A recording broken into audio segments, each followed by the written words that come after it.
It's a pleasure to be moving this very important motion today on peace, reunification and reconciliation in Cyprus, especially so given that just a few days ago we marked UN International Day for Refugees, and thousands of Cypriot refugees remain dispossessed and still unable to return to their ancestral homes. The capital, Nicosia, remains divided by the Green Line, separating both Greek and Turkish Cypriots.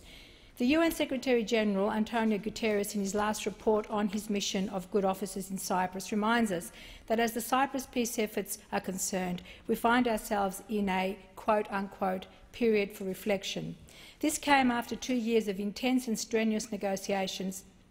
by two affable, committed and sincere Cypriot leaders, Nikos Anastasiadis and Mustafa Akinci, aided by the good officers of the UN to reach a comprehensive settlement. Despite much progress on a series of core issues, the negotiations stalled in Crans-Montana last June, ostensibly over security and guarantees, which also involves Turkey, Greece and the United Kingdom. For all of us who over the years and decades have been associated with the plight of Cyprus and who advocate for a free, reunified, sovereign, democratic and independent Cyprus, we stand firm in our continued commitment to support and aid with whatever resources we have at our disposal those who are genuinely committed to reach a peaceful, humane, fair, just and viable solution for the Cyprus problem. But formal negotiations and officialdom by themselves are not sufficient enough to bring about change and counter the politics of fear, hate and uncertainty. They often require backing and encouragement from civil society and even from the most unlikely of quarters. One such symbolic gesture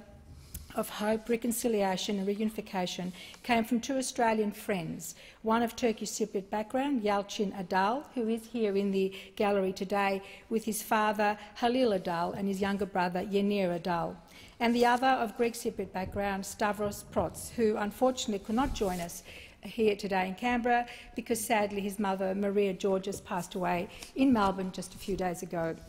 So our sincere condolences to Stavros and his family, and I'm sure he's here with us in spirit today. I'd also like to acknowledge the presence in the gallery today of the High Commissioner of Cyprus, Ms Martha Mavramati, and the Cyprus Consul, Mr Vakis Dissimos, and I want to welcome them both to the Australian Parliament. Inspired by British travel author Colin Thurbron and his book Journey into Cyprus of the early 1970s, Yalcin and Stavros sought to emulate Thurbron's pre-1974 walk by sending a message that, irrespective of geopolitics and the history of division for these two mates who have become brothers, Cyprus has no boundaries, no barriers, no minefields, no checkpoints, no green lines, no ghost towns and no homelands, and no lost homelands. They walked across the width of Cyprus from east to west for 16 days, 350 kilometres between the 21st of March and 13th of April this year. Theirs was a mission of peace and the experience life-changing.